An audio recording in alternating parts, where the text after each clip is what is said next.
in the back of your head? How does Luka see that to Gabe Vincent? Their 13th made three of the half. Lakers by 22. We're still in the second quarter. It's Luka again. Lakers made 15 threes in the first half, tied for the most in Laker history. 22-point deficit, the largest OKC had seen all year long. Then here's more from Luka. How does that go in? Lakers up 26 after the three-point play with the free throw.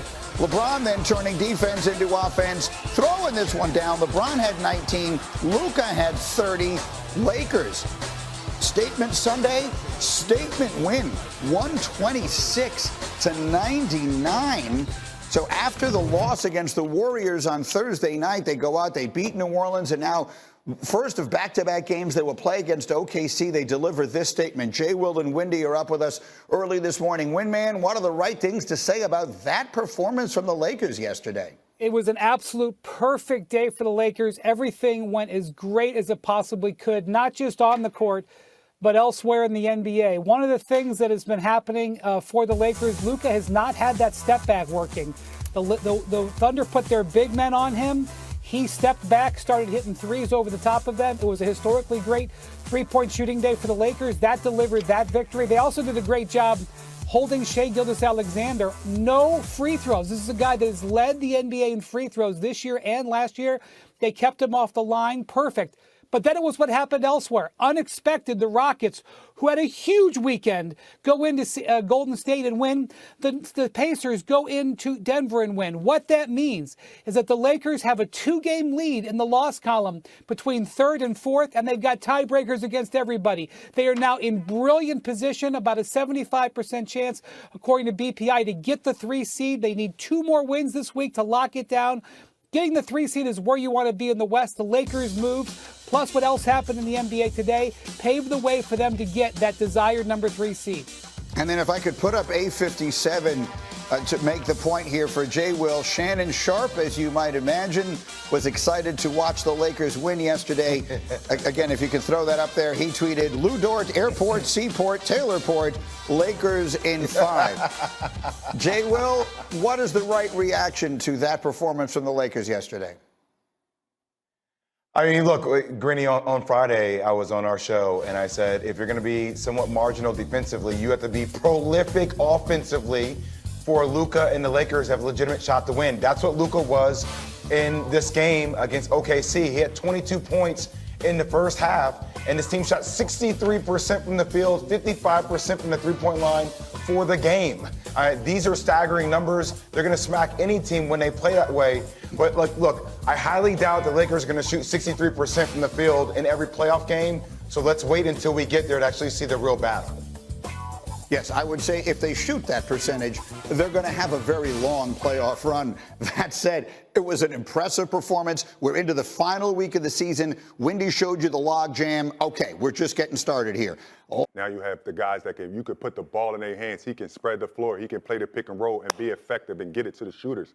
You have to be able to break these guys down in a 7-game series. When I talk about the Clippers, this is the first year since I was there with the Clippers. They have the super others playing really well. Norman Powell is the leading scorer of this team. Bisa Zubac is averaging a double-double, probably his best year of his career. Okay. The load is not on Kawhi Leonard like it's been in previous years. So let me ask you this question then. You know, forget LeBron and Luka. They are who they are. Yeah. You sure you trust everybody else on the Lakers? You brought up experience. Yeah. You sure you supporting that? I gotta go. I have to. You have 3 guys that can get a basket. Let's go back to the Bulls game where, you know, they lost on the half-court shot. Yep. Who made the game-winning shot? Leading shot? Reaves.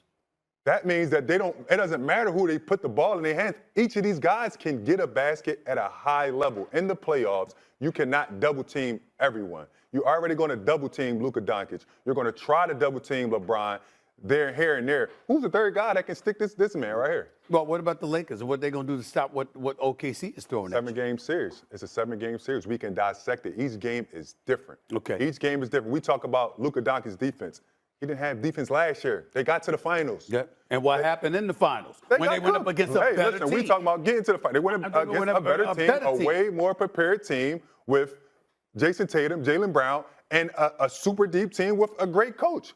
They lost. They got their behinds whooped. But we're talking about coming out of the West, right? They're 32-13 in the West right now. OKC is 35-11.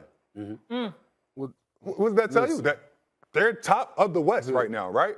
And I'm going to go back to the Clippers because I believe Kawhi Leonard is on fire right now. He's on fire, and let's not forget they still got James Harden. Are you telling me you willing to bet your money that Kawhi Leonard gonna be healthy during the playoffs? I'm willing to bet it. You willing to bet that Kawhi Leonard gonna be healthy? I'm willing to bet it. Oh my God! I'm willing to lay it on the line and bet that he'll be ready to play in the playoffs at a high level. What's today's date right At a high level. April 3rd. April 3rd at 10:14 p.m. A.m. rather. A.m. 10:14 a.m. as well. Ty Lue, added Van Gundy. Come on, baby. Come on, baby. Ain't nobody question. All right, Perk, go ahead. Quick question. So, you have the Lakers coming out of the West or the Clippers coming out of the West? I have the Lakers coming out of the West, but the question was, do you have OKC? I said I don't have OKC in front of the Clippers. I don't have OKC in front of Golden State. Let's be clear. I don't have OKC in front of Denver. You don't even have OKC making the conference final. I don't. Wow. I don't. Okay. I'm not a regular season guy, man. I'm a playoff guy. You can That's cruise true. through the regular That's true. season. Guys That's true. can set out games. 40% from three, 76 you can playoff do what you games. want I during got that you. regular season. That's you. Them lights get different in the got playoffs. Qualifications. Them lights get different in the playoffs. I got you. Well, listen. I get you on that, Marcus. I understand that. But as a guy that went to 5 NBA finals and went to a championship, I know a contender and I know the real deal when I see it. That Oklahoma City Thunder team is locked the hell in. And I'm going to tell you I'm going to tell you a statement game that they had this season without Jalen Williams. They walked up into Boston. And they put a spanking on them boys. And SGA put on a damn show. And Jalen Williams was not available, who's, by the way, we could argue and debate whether or not he's the second best player. But I will say this about their offense. Draymond Green came in the studio yesterday, and him and I were having a conversation. He said, well, Perk, they defense is like that. He said, but I want to know is who's going to be that guy that's going to go get a second bucket, go get that second option type guy. Agreed. And I said, that guy's going to be Chet Holmgren. And let me explain why. We saw last year with the Boston Celtics, Kristaps Porzingis come back in the NBA Finals. He was the X factor. You know why? Last year, he was the best post-up player in the game. And now when you got so many guys switching pick and rolls, that's what the league does. It switches pick and rolls. Now now you're utilizing Chet Holmgren to take advantage of those smaller mismatches. And I'm going to say this, and I'm going to end with this. Those young guys, they may be young, but they got old souls. Stephen A., let me ask you this. Is this the best OKC team ever? I heard what Marcus said. Yeah, you better. For the moment, you're right, because Kevin Durant and them brothers went to the finals. OKC has to do it. You'd be responsible to say that OKC is better than them at this point. If they were to get to the finals, I could make that argument, though. Here's the reason why.